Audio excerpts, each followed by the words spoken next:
Bonjour à tous. Aujourd'hui, je viens vous parler d'un roman que j'ai tout juste terminé. Je vais vous faire une revue bouquin du le dernier livre de Marc Lévy qui s'appelle L'horizon à l'envers. Voilà. Alors,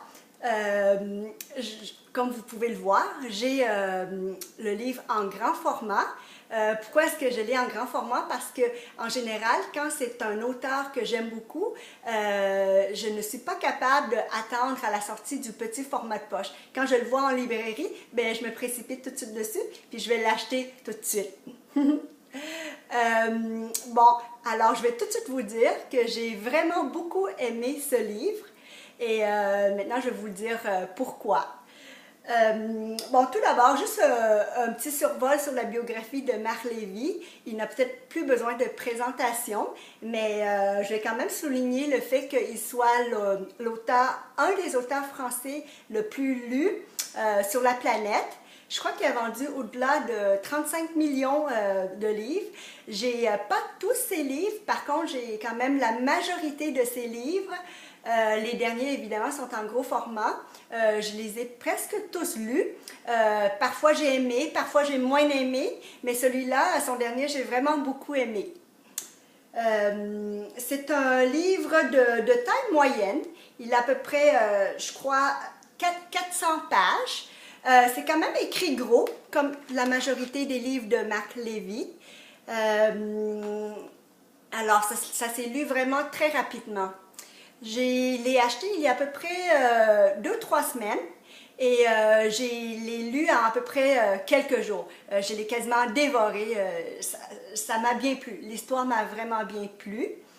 Et voyez-vous, la couverture, moi je trouve ça vraiment très joli. D'abord, j'aime beaucoup le bleu. Dans ma maison, il y a beaucoup de bleu. Et ce contraste de bleu avec le jaune, c'est vraiment très réussi au niveau marketing, au niveau graphisme. Et on peut voir bon, le nuage, la belle fille qui est ici. Et l'horizon à l'envers, alors au lieu d'être l'horizon qui est normalement à l'horizontale, il est à la verticale.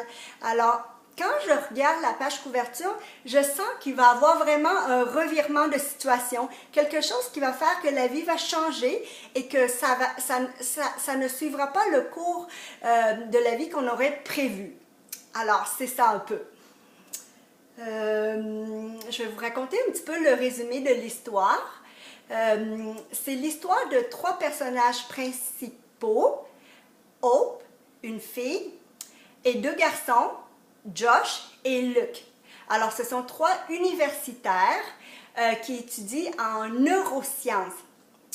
Alors, tout d'abord, il y a les deux garçons, ils travaillent pour une organisation, une association, enfin une compagnie qui fait de la recherche sur les cerveaux humains. C'est-à-dire que eux, ils veulent savoir s'ils peuvent enregistrer l'intelligence et la mémoire humaine comme une donnée informatique dans l'ordinateur.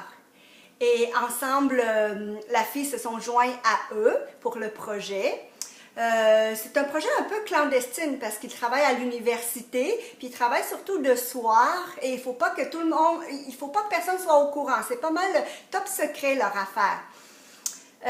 Donc, ensemble, ils vont travailler sur un projet qui est quasiment du domaine de l'impossible, mais ils veulent essayer quand même de réaliser leur rêve, qui est dans le fond, capter tout ce que l'on peut avoir dans le cerveau humain et le conserver et peut-être même le transférer à quelqu'un d'autre. Alors, c'est un peu ça la trame de l'histoire. Évidemment, au-delà de cette intrigue qui tourne autour des recherches scientifiques, il y a vraiment une très belle romance, un amour qui est né entre Josh, le personnage principal, et Hope, la fille, qui se sont joints à leur groupe. C'est un livre qui traite d'amour, évidemment, mais surtout aussi de l'amitié.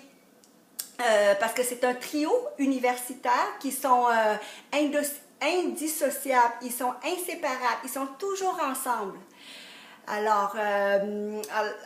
Évidemment, on peut voir aussi à l'intérieur leurs problèmes de couple, parce qu'au début, ils se fréquentent, alors c'est tout beau, tout rose.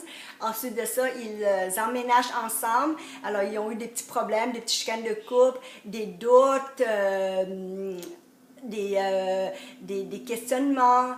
Ça, c'est une des raisons pour laquelle j'ai aimé le livre, parce que ça me rappelle un peu moi lorsque j'étais universitaire, parce que moi aussi j'ai étudié en sciences, en paramédecine, et ça me rappelle un peu cette époque-là, parce que moi aussi j'avais un copain, puis je me suis beaucoup identifiée à ce petit couple, parce que moi aussi j'avais les mêmes problèmes qu'eux, disons. C'est ça. L'histoire en soi, le livre en soi, le roman, il est divisé en deux histoires. C'est-à-dire qu'il y a une histoire principale qui couvre le 2 tiers du livre, et rendu aux 2 tiers, il va avoir une coupure. Et ensuite de ça, le dernier tiers, c'est une autre histoire complètement qui n'a pas rapport avec la première histoire. Alors, au milieu du roman, il va y avoir un drame. Je ne vous dirai pas quel drame. Il va y avoir un drame. Et ensuite de ça, entre la première histoire et la deuxième histoire, il va s'écouler 40 ans de vie.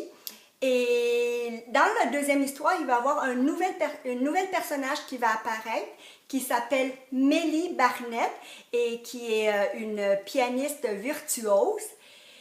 Et et puis elle va avoir, sans trop spoiler, elle va avoir un accident d'avion.